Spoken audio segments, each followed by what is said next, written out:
Bonsoir et merci de nous rejoindre pour ce mardi des Bernardins enregistré en public. Et comme chaque semaine, ce soir, c'est un mardi à deux voix que nous vous proposons de découvrir, deux voix qui dialogueront pendant 52 minutes autour d'un thème commun, la question du salut dans le judaïsme et le christianisme.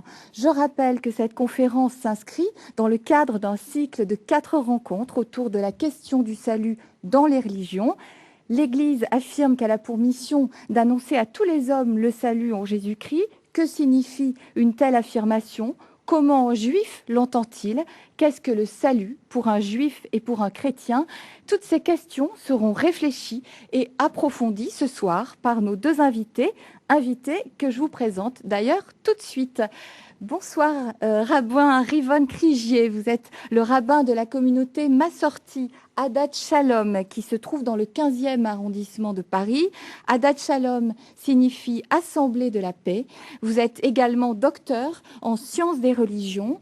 Le mouvement Massorti auquel vous appartenez est l'un des 3 grands courants du judaïsme dans le monde. La France compte à ce jour 5 communautés Massorti. Alors précisons que la particularité de ce mouvement est de se donner pour vocation d'allier tradition et modernité entre le mouvement libéral et l'orthodoxie. Je précise également que vous êtes l'auteur des 2 ouvrages suivants.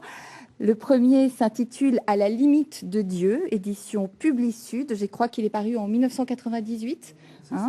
Et le second, la loi juive à l'aube du XXIe siècle, édition Bibli Europe, publiée 1 an plus tard. Deuxième invité à vos côtés. Bonsoir. Bonsoir. Père Rafik Nara, vous êtes responsable du département judaïsme et christianisme au Collège des Bernardins. Ce département permet à des chercheurs juifs et chrétiens de mener ensemble leurs travaux. Je précise d'ailleurs qu'un partenariat de recherche a été instauré entre le Collège des Bernardins et l'Institut universitaire d'études juives Elie Wiesel pour les 3 années à venir. Alors, en préparant cette émission, vous m'avez tous deux demandé de pouvoir vous exprimer sur un temps un peu plus long que de coutume en ce début d'émission, temps nécessaire pour donner chacun à votre tour votre approche de la définition du salut. Père Rafik Nara, dans le christianisme, qu'est-ce que le salut ? Alors, on aura le temps de revenir dans la discussion sur les détails. Je vais essayer de commencer peut-être par une explication de la manière dont nous, chrétiens, nous lisons l'Ancien et le Nouveau Testament, la Bible juive et le Nouveau Testament, et voyons Dieu à l'œuvre pour sauver l'homme. Alors, pour les chrétiens, pour l'Évangile, je pense qu'on ne peut commencer que par un texte très important dans l'Ancien Testament, que nous allons fêter bientôt d'ailleurs, la fête de la Pâque, c'est-à-dire l'événement de la sortie d'Égypte. Je pense que le schéma de base des évangiles, quand ils parlent de l'œuvre de Jésus qui est mort sur la croix, c'est basé essentiellement sur ce récit de la sortie d'Égypte. Alors, en quoi le récit de la sortie d'Égypte est-il un récit de salut? D'abord et avant tout, tel que nous le comprenons, eh bien, en faisant sortir son peuple d'Égypte, Dieu a tiré des pauvres, des opprimés, les a arrachés aux mains de l'oppresseur. Alors, en général, on parle du salut en ces termes-là. Ça veut dire que Dieu sauve d'une situation difficile, d'une situation d'oppression, de mort. Bon. Sauf que, me semble-t-il, je crois qu'on ne peut comprendre en quoi l'œuvre de la sortie d'Égypte est une œuvre de salut que si on regarde cette sortie d'Égypte, non pas uniquement ce que je viens de dire, mais comme une sorte de package. Vous savez, tout un paquet, plusieurs choses ensemble. Vous voyez, d'abord, Dieu a tiré le peuple de l'esclavage, mais j'utilise déjà le mot peuple. Quand on lit la Bible, on voit qu'en réalité, les fils d'Israël, qui étaient peut-être dispersés quelque part par l'oppression, par l'esclavage qu'ils vivaient, sont constitués comme peuple au moment où il les tire de l'esclavage. Vous voyez ? Donc Dieu les tire de l'esclavage pour en faire un peuple. Et puis, j'aime bien le titre d'un ouvrage que j'avais lu il y a longtemps, vous voyez, de la servitude au service. Vous savez que c'est à peu près le même mot, sauf que la différence est très grande. Il les a tirés d'une servitude pour le service de Dieu, avec le don de la loi qui qui est donc cette possibilité donnée au peuple d'Israël, le chemin qui est proposé par Dieu aux enfants d'Israël tirés de l'esclavage physique, pour qu'ils ne retombent pas dans un esclavage qui est bien pire, somme toute, qui est l'esclavage du péché, où l'homme devient esclave de lui-même, de ses passions, des passions qu'il habite. Alors, en même temps, quand on parle de don de la loi, on parle de quelque chose qui responsabilise l'homme. Ça veut dire que, en même temps, on peut dire Dieu a tiré les hommes de l'esclavage, il leur a donné une loi qui puisse leur donner la vie. Alors se pose la question immédiatement, et si je n'observe pas la loi? En réalité, est-ce que ça ne sera pas pire encore? J'ai été tiré d'un esclavage physique et je vais me retrouver finalement dans une situation beaucoup plus grave, puisque cette fois-ci, ce n'est pas face au Pharaon, mais je vais me retrouver face finalement à un Dieu qui m'a dit c'est un chemin de vie ou de mort. Alors c'est là que la Bible avance toujours par étapes. Et il y a, alors cette première étape, c'était l'esclavage d'Égypte. La deuxième étape, qui est très importante dans la Bible, de toute façon, c'est le peuple d'Israël qui s'est trouvé à Babel, l'exil à Babylone. Et c'est là que le peuple donc va se retrouver, lui qui est bénéficiaire des promesses de Dieu, bénéficiaire des dons les meilleurs, se retrouve soudain avec la tentation de se reposer la question, mais en définitive, ayant été chassé de mon pays, mon temple est détruit et j'ai le sentiment d'être à l'abandon, est-ce que Dieu m'aurait abandonné? Et donc, qu'est-ce que c'est que ce salut? Y a-t-il vraiment un salut et lequel? C'est là qu'il va y avoir deux réponses qui sont... Ce qui est très beau dans la Bible, c'est que souvent à une question, il y a deux réponses, au moins. Et c'est cela qui ouvre des pistes de réflexion. On va avoir deux prophètes qui vont répondre à la même situation de deux manières différentes.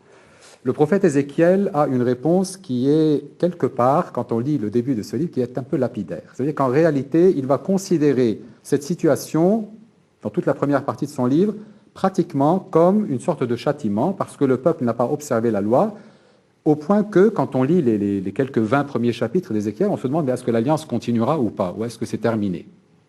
Et de façon très surprenante, au milieu du livre, ça va changer complètement le discours, et on va retrouver cette promesse de Dieu qui va dire la chose suivante, je résume un petit peu, qui va dire, en définitive, comme vous avez montré que vous n'êtes pas capable d'observer ma loi, eh bien je vais faire une intervention extraordinaire, je vais changer vos cœurs.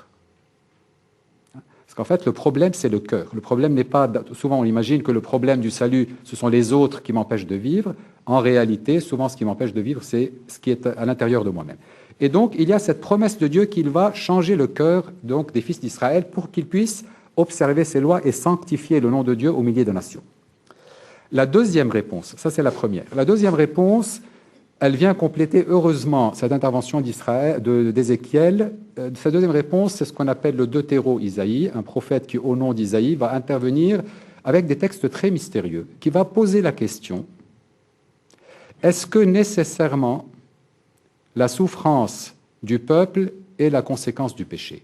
Y a-t-il une autre éventualité? Est-ce qu'on peut concevoir qu'en réalité, un être humain qui est juste peut souffrir pour les autres? Vous voyez, ce sont les textes du serviteur souffrant qu'on entendra bientôt, d'ailleurs le vendredi saint, et toute la semaine qui précède. Est-ce qu'un homme peut souffrir pour les autres? Vous voyez, en particulier, ce chapitre très surprenant d'Isaïe, chapitre 53, vous voyez, où le peuple parle de ce serviteur mystérieux en disant nous avions l'impression qu'il était maudit, qu'il était châtié, qu'il était rejeté par Dieu. Or, en réalité, il souffrait pour nos péchés. Vous voyez, il les portait sur lui-même. Et parce qu'il a traversé cette épreuve, Dieu lui donnera la lumière et même tout un héritage formidable. Par sa connaissance, mon serviteur justifiera les multitudes. Avec toute la question qui se pose, ce serviteur, alors dans la tradition chrétienne, nous on l'applique à Jésus, mais la tradition chrétienne aussi d'ailleurs, mais juive bien entendu, pose la question, et on pourra revenir sur le texte. Vous voyez, qui est ce serviteur? Est-ce Israël? Est-ce quelques membres de la communauté d'Israël, les justes, etc. Voilà, donc ça c'est une deuxième étape et vraiment une avancée dans la réflexion. La troisième étape, qui va poser encore de façon radicale la question du salut, c'est encore une fois une période de crise, une période de martyrs. Ce sont le livre de Daniel, les livres des Maccabées que nous chrétiens avons dans notre canon, ce n'est pas dans le canon juif, où se posera la question, mais en définitive, quand un homme juste arrive à une situation où on le met à mort, tout simplement. Alors, on a bien beau, on peut dire qu'il est sauvé, etc., mais de quel salut on parle? Ça veut dire quoi être sauvé quand un enfant est mis à mort alors qu'il n'a même pas eu le temps encore de commettre le mal? Vous voyez, quand un homme qui observe ou une femme qui observe la loi de Dieu scrupuleusement est mis à mort et on a tendance à l'oublier. Qu'en est-il? Et c'est là que va se formuler de la manière la plus précise, dans les textes du Premier Testament, cette espérance de la résurrection des corps. Vous voyez, les morts ressusciteront. Vous voyez, bon. Alors, pour comprendre le Nouveau Testament, vous voyez, ça c'est vraiment l'arrière-fond sans lequel on ne peut pas comprendre. Alors, Jésus arrive avec tout cela en arrière-fond, et de fait, là, le message du salut est très important dans le Nouveau Testament, puisque le nom même de Jésus, je le rappelle, c'est donc Dieu sauve. Et c'est intéressant que Matthieu, quand il traduit le nom de Jésus, il ne dit pas uniquement Dieu sauve, mais sauve le peuple donc de ses péchés. Ce qui n'est pas la traduction exacte. Ça exprime à la fois l'identité et la mission de Absolument. Jésus, finalement. Donc Dieu sauve, mais Matthieu précise, d'abord et avant tout, il sauve du péché. Alors, on voit Jésus dans l'Évangile aussi opérer des guérisons, et on utilise le verbe sauver. Vous voyez, mais même quand il y a des guérisons physiques, on voit bien que toujours l'objectif final n'est pas uniquement de rendre un malade sain physiquement, mais si ça s'arrête là, Jésus dirait que ce n'est pas, vous voyez, on n'est pas arrivé jusqu'au bout.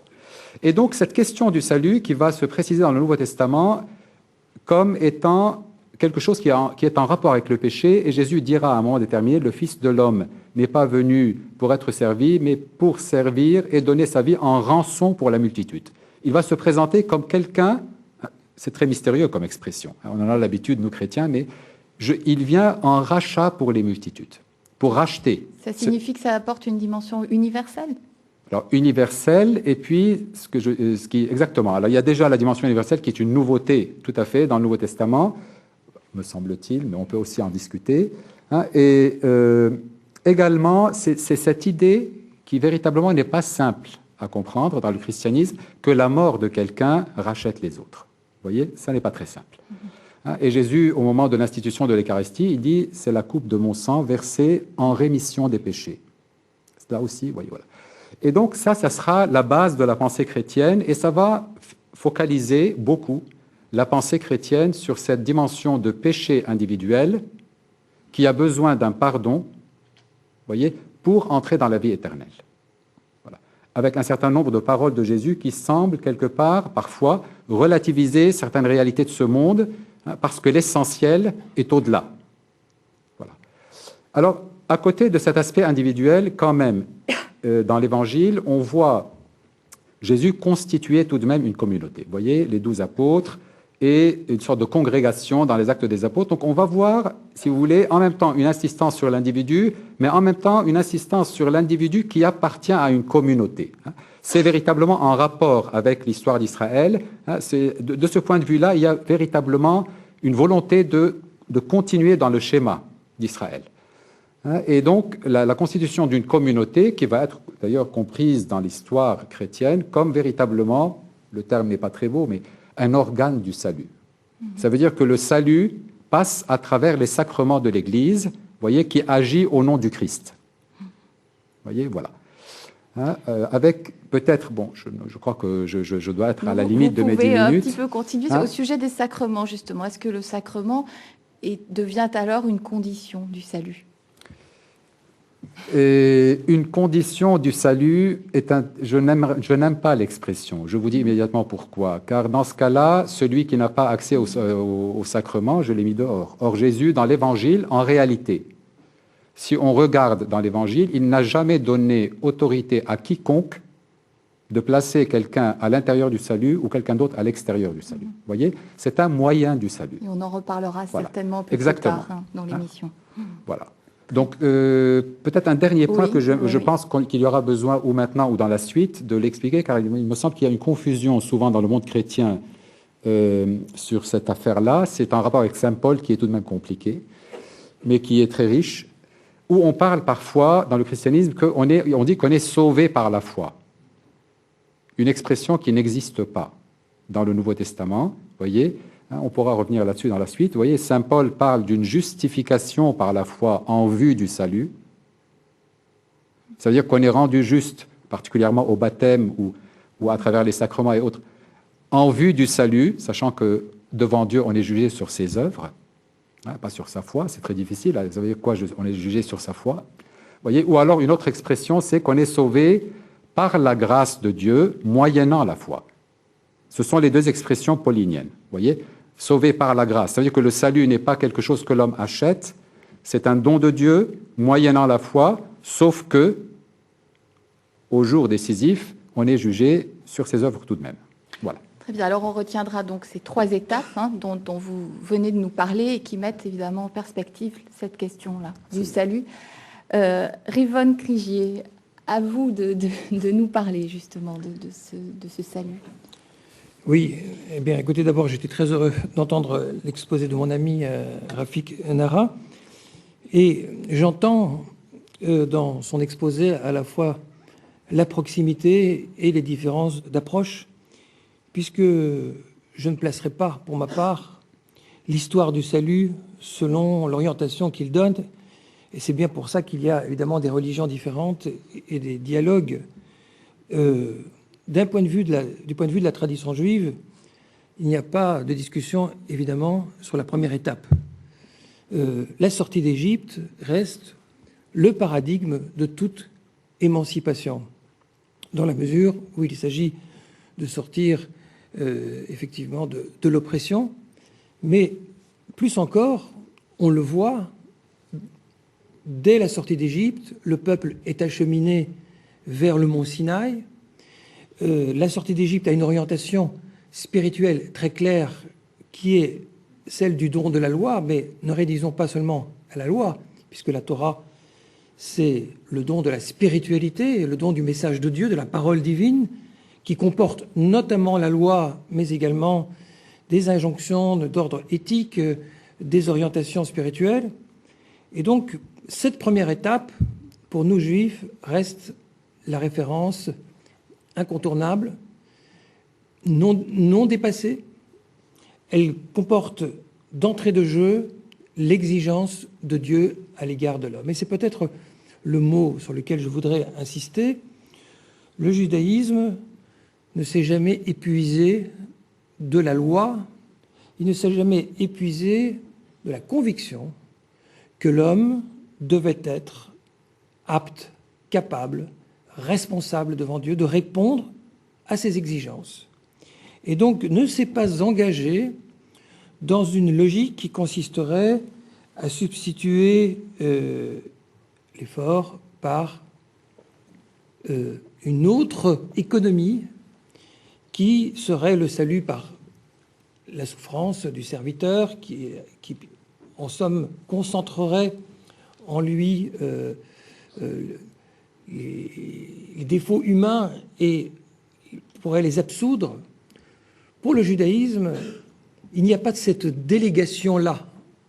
Chaque individu reste responsable devant Dieu et l'économie du salut et du pardon se fait devant Dieu, devant cette exigence, sachant que, d'un point de vue biblique, il est clair pour les hommes et pour Dieu que les humains ne sont pas capables d'aller assumer pleinement l'exigence qui reste toujours absolue, mais Dieu entend cette suffisance et cette insuffisance de l'homme et permet à chacun de faire son chemin, de se confronter à cette exigence. Et cet horizon-là, cette perspective-là, pour le judaïsme, n'a pas été remise en question. Le fait de ne pas remettre en question la première alliance signifie la pertinence maintenue de cette exigence de dépassement de soi.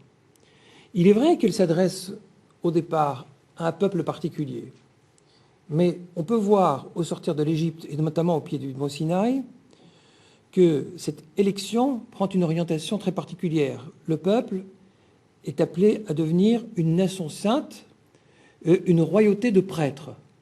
Une royauté de prêtres, c'est une royauté qui doit fonctionner forcément pour le reste de l'humanité, et c'est clairement ainsi que c'est entendu dans les premiers chapitres du Deutéronome, où l'on voit que l'objectif, la vocation d'Israël, c'est-à-dire au fond le programme de salut, consiste à édifier une société qui serait imprégnée des valeurs et en somme de rayonner par sa capacité à les incarner. C'est pourquoi l'élection n'est jamais acquise, hein, c'est toujours un enjeu. Et le salut prend ici une dimension universelle. Simplement, la stratégie est peut-être un petit peu différente. Dès le départ, on voit Abraham recevoir pour mission de devenir père d'une multitude et une bénédiction pour l'ensemble des nations.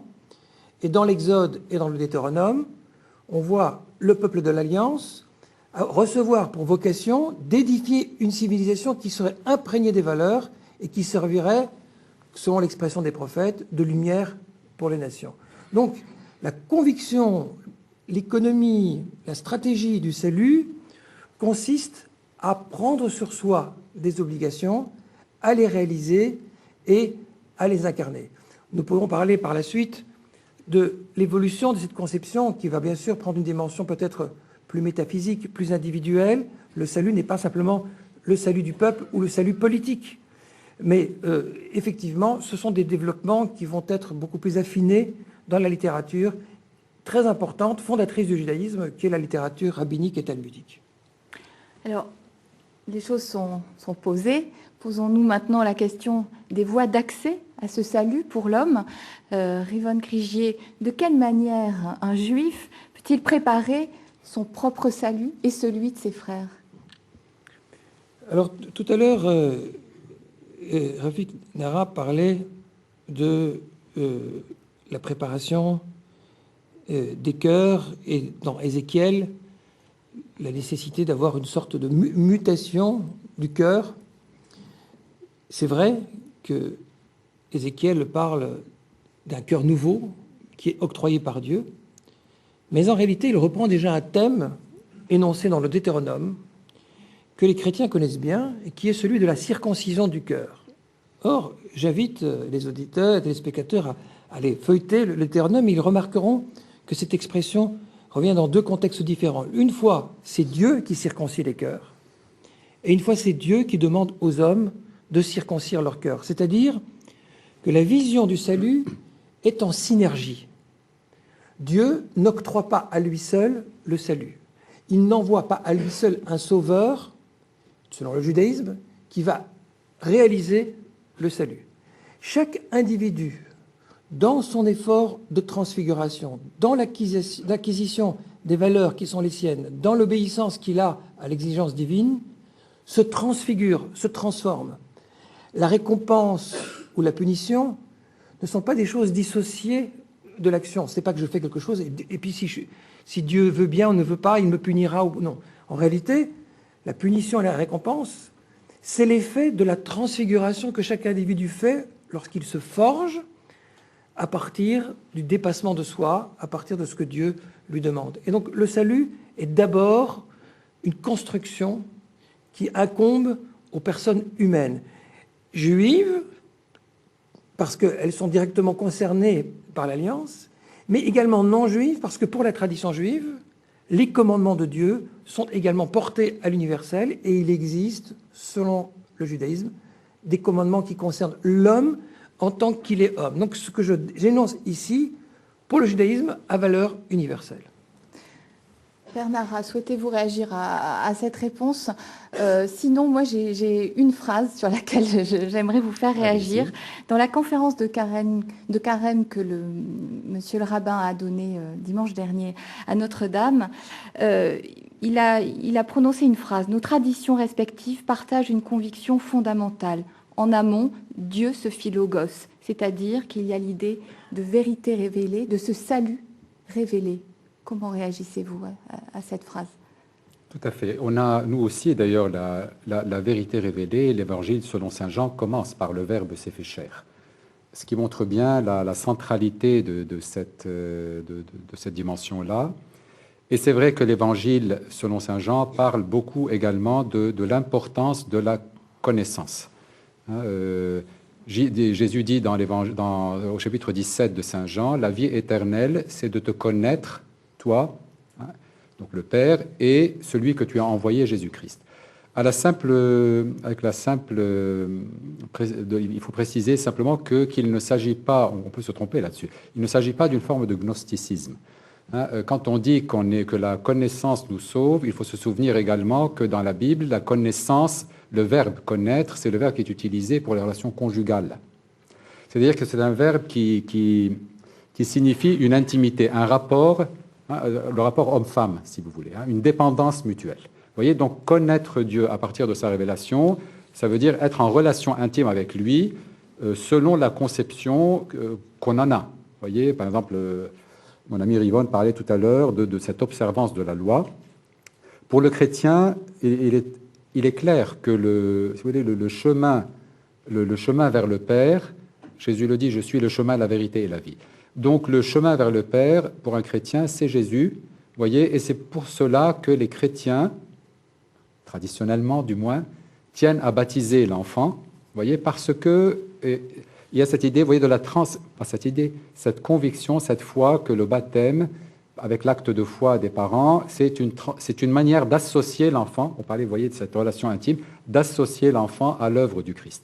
Alors c'est là peut-être que le christianisme, effectivement, qu'il a cette dimension qui est nouvelle, c'est ce rapport à une personne, qui est la personne du Messie Jésus, et pas seulement de Jésus qui est maître, mais de Jésus qui, par la volonté du Père, a accompli une œuvre de salut qui passe par la croix, ce qui est, comme dit saint Paul, qui est conscient que c'est très difficile à comprendre et qui dit que c'est un scandale pour les gens qui l'entendent, mais c'est l'acte de foi du chrétien, vous voyez, que le Christ, par sa mort et sa résurrection, a accordé le salut. Et donc, que fait le baptême? Le baptême associe l'enfant à cette œuvre-là, mais quand on fait le baptême, on rappelle toujours vers la fin qu'on va dire le Notre Père au nom de l'enfant, mais en pensant qu'en réalité, le baptême n'aura vraiment toute sa valeur, c'est-à-dire qu'il conduira vers le salut, n'aura cette puissance-là que si on transmet la foi à l'enfant et que l'enfant l'accepte et il marche avec Dieu. Vous voyez? Ça veut dire que sinon, le baptême n'est pas de la magie. Vous voyez? Voilà. Alors, moi, je voudrais peut-être réagir pour dire, malgré les différences, les parallèles étonnants entre ces conceptions. Parce qu'au fond, à travers le baptême, il y a là une forme d'élection, une sorte de don gratuit. Ce que la Bible dit à propos du peuple juif qui reçoit gratuitement, en somme, cette grâce, ce statut d'accomplir quelque chose. De ce point de vue-là, il me semble que le christianisme ne fait que répercuter à l'extérieur du cercle de judaïsme une idée fondamentale, c'est que le rapport à Dieu, c'est d'abord un don dans la relation. Et secondairement, et c'est comme ça que je l'ai entendu aussi, des devoirs, des obligations. Donc, finalement, selon cette perspective, le christianisme semble apparaître comme un élargissement de la conception de l'alliance.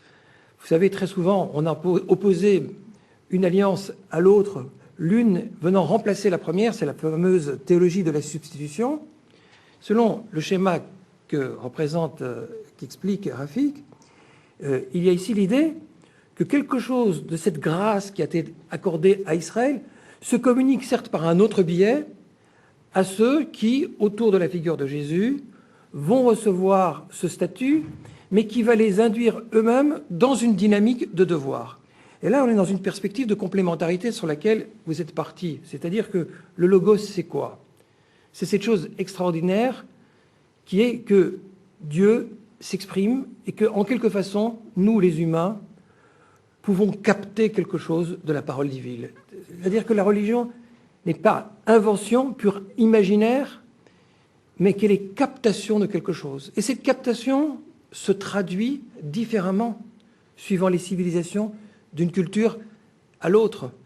Chez les Juifs, le logos, la parole divine, s'est incarné dans la parole vivante de la Torah, avec laquelle le peuple juif entretient un rapport de permanence, d'étude et de connivence éternelle. C'est toujours au sein de cette lecture, de cette étude, que le judaïsme va puiser toute sa spiritualité. Et moi, j'entends et je comprends, en tant que juif, que la figure de Jésus, par les valeurs qu'il a pu incarner, la question de la croix, pour moi, est plus mystérieuse, mais en tout cas à travers son enseignement, sa figure, qu'il a porté des valeurs. Et que les valeurs qu'il a portées sont d'abord d'ailleurs des valeurs juives, et qu'elles sont devenues des valeurs universelles. Et en ce sens, je peux admettre et très bien entendre et comprendre que le Logos s'est également adressé à d'autres peuples que le peuple juif, et que le christianisme a sa pleine légitimité. Et dans le baptême dont parlait le Père Nara, il y a aussi cette idée de renoncement au mal qui mène au salut également.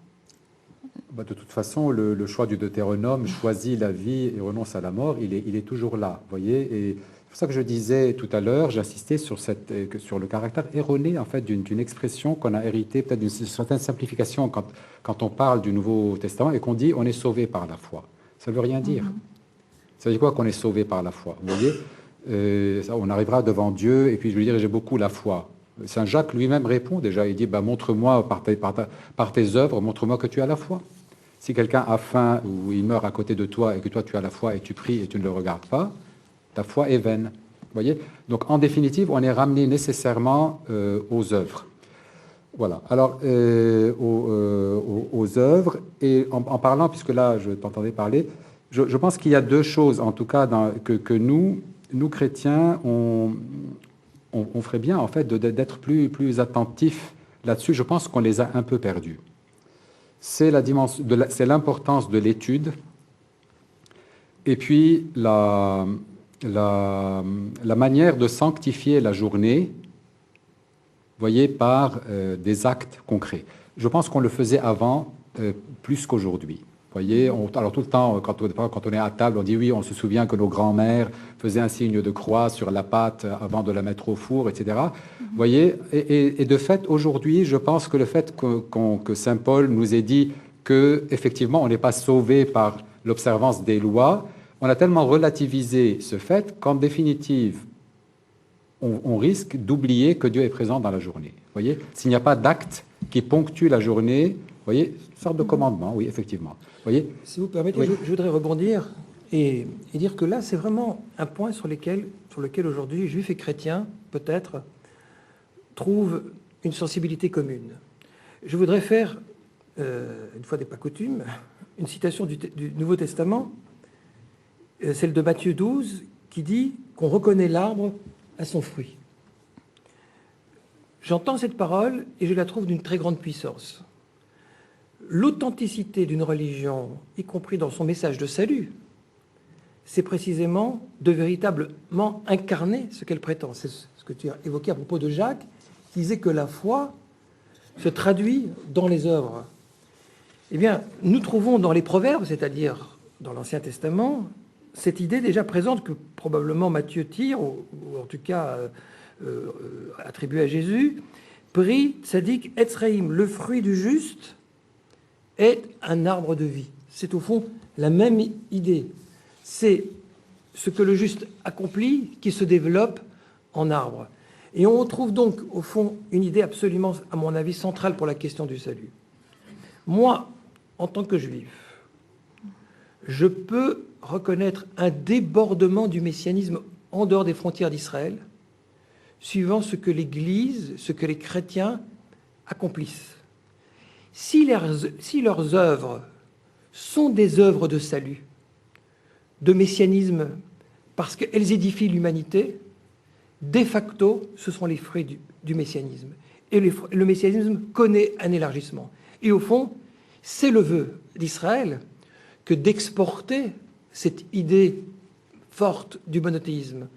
Et en ce sens, je peux dire, pour ma part, que si pour les chrétiens, le judaïsme est une composante de leur mémoire, le christianisme est pour les juifs une composante de leur vocation, si tant est que le christianisme exporte à l'universel les valeurs qui étaient véhiculées par la tradition juive. Vraiment cette idée du partage, du salut qui arrive. Alors c'est une idée intéressante qui a déjà été évoquée par des théologiens modernes, c'est qu'il y aurait, au lieu d'être dans cette espèce de rivalité, de concurrence, une articulation à penser entre les différents monothéismes d'ailleurs, parce qu'il ne faut pas oublier l'islam, qui donnerait place à chacune des vocations et j'ai envie de dire à chacune des stratégies pour accéder à cette idée. Alors nous devons avancer. Vous venez de parler de messianisme, bien sûr, à travers la question du salut. C'est bien sûr la figure du Messie, la mission même de Jésus, qui est d'être le sauveur des hommes, qui apparaît, ce qui génère l'espérance pour les chrétiens. Que peut-on dire sur ce thème, Bernard? Le Messie, Oui. il est clair que pour les chrétiens, la figure du Messie a un tracé très précis, enfin une forme très précise, hein, c'est la forme de Jésus, pour la simple raison que, en réalité, nous, comment est-ce que les non-juifs sont entrés dans tout ce monde-là? Pourquoi est-ce que moi, non-juif, je lis l'Ancien Testament, la Bible juive, en réalité? Voilà une bonne question. Pourquoi est-ce que je la lis? En fait, ce qui m'a relié à cette tradition-là, c'est la personne de Jésus, le Messie. Voyez, donc ma porte d'entrée dans toute la tradition juive, c'est la figure du Messie. Voyez, donc pour un chrétien, je n'ai pas besoin d'aller chercher ailleurs un autre Messie, puisque c'est par le Messie que je suis arrivé à la tradition qui, elle, annonçait le Messie. Avec des citations de prophètes en disant, parce que, vous voyez, c'est que les apôtres ont compris que ce que disait Ézéchiel, ce que disait Jérémie, ce que disait Isaïe, en fait, annonçait déjà la figure de Jésus. Il est clair qu'avant que Jésus ne vienne, et même après que Jésus ne vienne, il y a eu des personnes qui ont dit, en réalité, ce même texte que vous, chrétiens, vous l'appliquez à Jésus, parle d'autre chose. C'est un fait, vous voyez. Et donc, les textes messianiques, qui peuvent être les mêmes d'ailleurs. En réalité, moi, je suis toujours surpris quand je lis dans la tradition juive ou les traditions juives les textes considérés comme messianiques, de retrouver les textes que je lis d'habitude, peut-être pas tous, mais beaucoup d'entre eux, de les retrouver les mêmes. Sauf qu'ils sont interprétés autrement. Et du coup, en donnant parfois une autre image, vous voyez, ou des temps messianiques, ou d'un Messie individuel, ou d'un Messie qui viendrait à diverses générations, ou je n'en sais rien, vous voyez. Mais pour le chrétien, le Messie, c'est le Messie, vous voyez, donc je ne cherche plus. Et puisque Jésus lui-même dit, d'ailleurs, alors lui, il annonce, il dit, il y aura d'autres Messies qui viendront, de faux Messies, ne les écoutez pas, etc. Et donc, le chrétien est averti d'emblée, il ne faut pas qu'il cherche ailleurs. Voilà. Vous voyez, donc, ça, c'est le discours chrétien sur la question messianique. Alors, Rafi dit que pour les chrétiens, le Messie, c'est le Messie. Moi, je dirais que pour les Juifs, le Messie, c'est le messianisme. Il y a une orientation très nette dans les sources juives pour ne pas concentrer la question messianique sur une figure en particulier, mais sur un projet de civilisation. On a un très beau texte des Avot des Rabbi Nathan, un midrash, donc un texte rabbinique, qui dit que, avec un certain humour, si la venue du Messie est annoncée alors que tu es en train de planter un arbre, termine d'abord de planter ton arbre et ensuite va accueillir le Messie. Alors vous savez, même pour un juif, accueillir le Messie, c'est une formidable aventure. Et je suis sûr que celui qui plante son arbre doit être très frustré. Mais le message est très clair. C'est que planter un arbre, et ça fait référence au reboisement annoncé dans les prophéties, le reboisement de la terre d'Israël, planter un arbre, c'est donner signe de vie, c'est être engagé dans le monde, c'est faire œuvre de messianisme. Et le judaïsme a peut-être ici un message fort, en tout cas à mes yeux, qui dit « Ne confondons pas les moyens et les fins ». La fin, c'est le messianisme. Le but, c'est ce que nous devons réaliser sur Terre, transformer ce monde pour accueillir la présence de Dieu. L'idée d'une responsabilité sociale, finalement. D'une responsabilité sociale et individuelle. L'idée que, si j'ose dire, la balle est dans le camp des hommes, Dieu attend les hommes, et le Messie va être une personne qui va, bien sûr, focaliser beaucoup ses énergies. On peut s'imaginer la figure du grand homme, le charisme d'un grand homme, le charisme que probablement avait Jésus, et qui est capable, en tant que maître, d'inspirer une génération et de transformer les choses. Le personnage de Gandhi, le personnage de Martin Luther King ont été, en quelque façon, des figures messianiques capables de cristalliser des énergies et de faire avancer l'humanité par bond. Eh bien, le Messie que conçoit la tradition juive, c'est ce personnage improbable qui va être capable de l'unification de l'humanité autour d'un seul et même Dieu. Il y a véritablement une puissance de ce messianisme dans l'histoire de la tradition juive. C'est-à-dire que le Messie est le fruit du messianisme. Il est le fruit de l'effort commun de l'humanité de le faire advenir. Le mouvement part de cet effort vers la figure messianique et non pas tant en sens inverse. Alors, là-dessus, je pense qu'effectivement, il y a quelque chose que, chez nous aussi d'ailleurs, quand on parle, vous savez, Jésus dit sur la croix, tout est accompli. Tout est accompli de ce que lui devait accomplir. Ce n'est pas tout est accompli, ça veut dire qu'on n'a plus rien à faire. Voyez, et nous, nous chrétiens, d'ailleurs, nous l'attendons, nous attendons sa venue dans la gloire. Donc même le messianisme ou la missiologie chrétienne est orientée vers le futur. Je crois que Jésus, s'il nous voyait regarder tout le temps vers le passé, il nous disait, mais qu'est-ce que vous avez à regarder derrière? Vous voyez, regardez le futur. Vous voyez, et donc, l'œuvre est donnée aux hommes de bâtir sur terre, vous voyez, d'accomplir l'œuvre de Dieu. C'est Dieu fait son œuvre par nos mains, d'accomplir l'œuvre que le Messie, vous voyez, a initiée, vous voyez, pour nous chrétiens. Voilà. Donc, c'est important de garder cette dimension-là présente. Et est-ce que dans le judaïsme, finalement, l'accomplissement de l'œuvre dont il est question ne mène pas finalement à ce salut dont nous parlons Mais c'est bien sûr ce qui est visé. Le salut, c'est d'abord l'accomplissement de soi, donner un sens à sa vie, la transfigurer, donner un sens à la société. Nous ne sommes pas des électrons libres, nous sommes tous en interconnexion les uns avec les autres. Il y aurait quelque chose d'épouvantablement égoïste à penser à son salut personnel sans se soucier de celui des autres. Et donc tout cela est profondément associé. Notre religion, le judaïsme mais aussi le christianisme, sont des religions de l'histoire. Elles croient qu'il y a quelque chose qui se trame, qui est en progression. Alors bien sûr, il y a des hauts et des bas, c'est pas toujours une ascension, on en est bien conscient, mais quelque chose opère, quelque chose travaille, quelque chose est à l'ouvrage. Nos deux traditions, je pense à Matthieu, je pense au Talmud, parlent des douleurs de l'enfantement. Et en ce sens, oui, nos traditions sont dirigées vers le futur. Les stratégies sont peut-être différentes, mais il est extrêmement frappant de voir que le christianisme, qui a focalisé son sens messianique sur un personnage du passé, finalement, l'a lui-même redéplacé vers la notion de parousie, du retour du Messie, et donc se place dans une perspective finalement très commune avec les Juifs, c'est-à-dire l'attente de réalisation. Si vous me donnez encore un tout petit instant, je voudrais citer brièvement un penseur juif important du XXe siècle, qui s'appelle Yeshayahu Leibovitch, qui a un petit peu forcé le trait, en disant, vous savez, un vrai Messie, un bon Messie, est un Messie qui n'arrive pas. Parce que une fois qu'il est arrivé, alors on repose sur ses lauriers. On a tendance, c'est le risque en tout cas, je ne dis pas que c'est le cas pour le christianisme, mais le risque, c'est de casser, si vous voulez, la dynamique, la tension, si tant est que l'attente est aussi quelque chose d'actif, quelque chose qui nous mobilise, qui nous fait puiser dans nos ressources. Et en ce sens, l'attente active par les œuvres du Messie que notre religion partage est un élément essentiel de notre spiritualité. Alors, il nous reste 9 minutes d'émission. On s'achemine petit à petit à ce sujet du jugement dernier et du salut. Le salut, finalement, est prononcé à ce moment-là, en ce jour divin, comme on peut dire, au moment du jugement dernier. Il apparaît.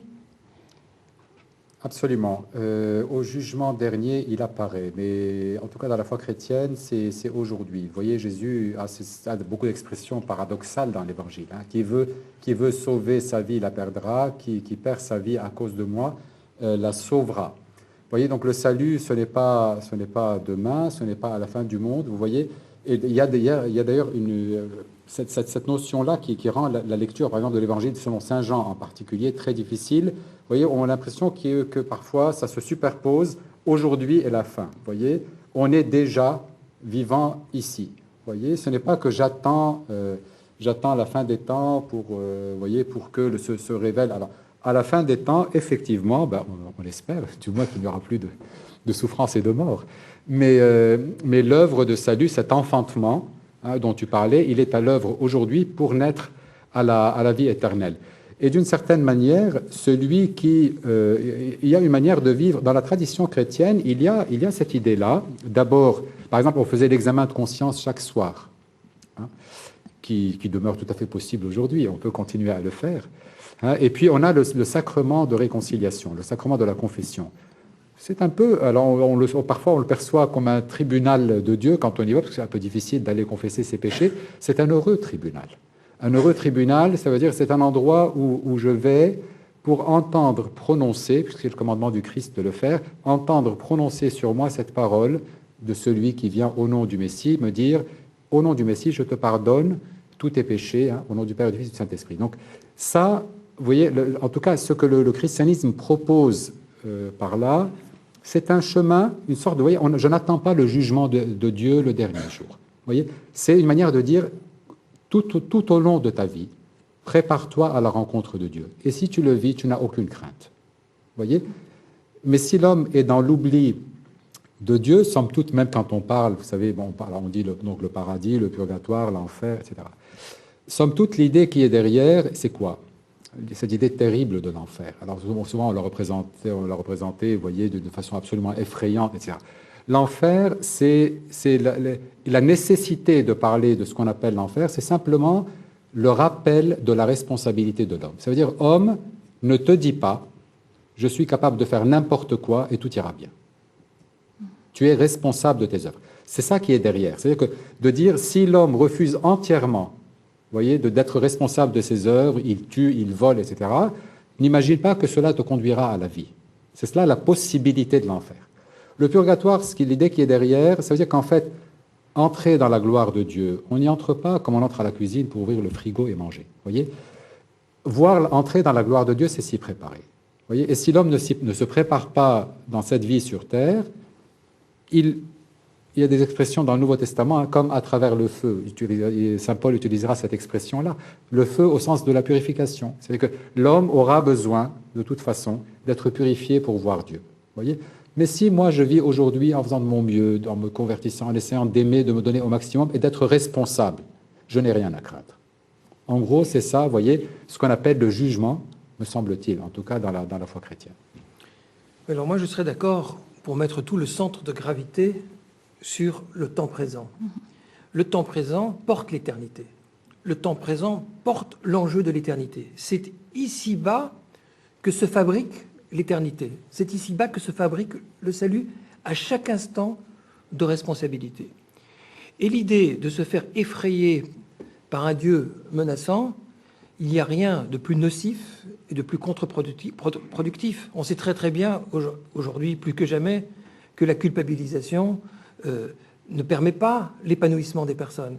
Alors, les religions ont eu longtemps un problème de stratégie. Elles ont pensé que, en sortant les visages grimaçants des diablotins, qu'elles feraient progresser la moralité et la spiritualité. Je pense que les religions ont à réfléchir sur leur sens didactique. Bien sûr, on ne peut pas non plus forcer l'histoire. Mais en tout cas, du point de vue de la tradition juive, je crois que Rafik sera d'accord, la figure de Dieu est davantage celle d'un pédagogue. C'est-à-dire c'est quelqu'un qui pose des exigences et en même temps accompagne. Il est à la fois juge, mais il est aussi avocat parce qu'il connaît le cœur de chaque individu. Et en fin de compte, le salut, la notion de salut est le fruit de l'espérance profonde liée à l'existence même de Dieu. Quoi ? Dieu aurait créé des hommes pour les voir prendre conscience de l'existence et les voir mourir sans aucune espérance de continuation. Pourquoi le ferait-il ? Pour ses propres besoins ? Ce serait une terrible instrumentalisation de l'homme pour l'histoire interne de Dieu. Toute l'intime conviction du monothéisme, c'est que Dieu a voulu créer un dialogue et une relation pleine avec les créatures. Donc, leur donner la vie et la possibilité de dépasser les conditions de la matérialité, c'est, je dirais, au cœur même de notre croyance en un Dieu créateur. Exercice très difficile, il nous reste 2 minutes. J'aimerais vous faire réagir, Père Nara, et vous aussi, Rivonne Krigier, à cette phrase, toujours tirée de cette fameuse conférence de Carême. Pouvons-nous à présent nous regarder comme des voies de salut convergentes ? Alors c'était une question que j'adressais à mes amis chrétiens. Alors c'est à toi la parole. Moi, je crois, je le disais au début, vous voyez, je n'ai pas à mettre des gens dedans, ni à mettre des gens dehors. Vous voyez, la question n'est pas... tout mon désir, c'est que l'œuvre soit commune. Et vraiment, j'ai consacré ma vie à cela. En même temps, je serai jusqu'au bout, même pour un chrétien, je ne le dis pas pour un juif, même je ne mets personne dedans, personne dehors. Moi, je veux... Voilà, j'ai reçu mission comme prêtre, d'ailleurs, vous voyez, d'annoncer l'Évangile. Je sais que nos racines juives sont vitales pour nous. Je découvre beaucoup de richesses dans la tradition juive. Je suis très heureux de voir qu'on peut ensemble, c'est là qu'on peut converger dans l'action commune, mais je maintiendrai jusqu'au bout que ce n'est pas à moi de déclarer le salut ou la condamnation de quelconque. Voilà. Alors, ce ne sera certainement pas à moi de le faire, mais en tout cas, de me faire le reflet de ma tradition qui dit qu'il y a des tzadiké umot ha'olam, il y a des justes parmi les nations. Toute personne qui, dans son intuition du bien, de ce qui est vrai, de ce qui est authentique, œuvre pour le mieux qu'il peut, nous avons, nous juifs, l'intime conviction qu'il a droit au salut, quelle que soit sa confession. Quand je contemple une œuvre d'art, si j'ai oublié le nom de celui qui a fait l'œuvre, mais je suis capable d'en apprécier la beauté et l'esthétique, j'ai compris l'essentiel. Celui qui comprend le message de Dieu, quel que soit l'auteur ou le nom de l'auteur qui l'y prête, à mon avis, a compris l'essentiel. Merci, cette émission est maintenant terminée. Merci, monsieur le rabbin, d'y avoir participé. Merci, Père Nara. Le 6 avril, c'est Christian de Cacré qui vous donne rendez-vous pour un nouveau mardi des Bernardins intitulé « Le renouveau religieux en Russie ». Bonsoir à tous. Merci.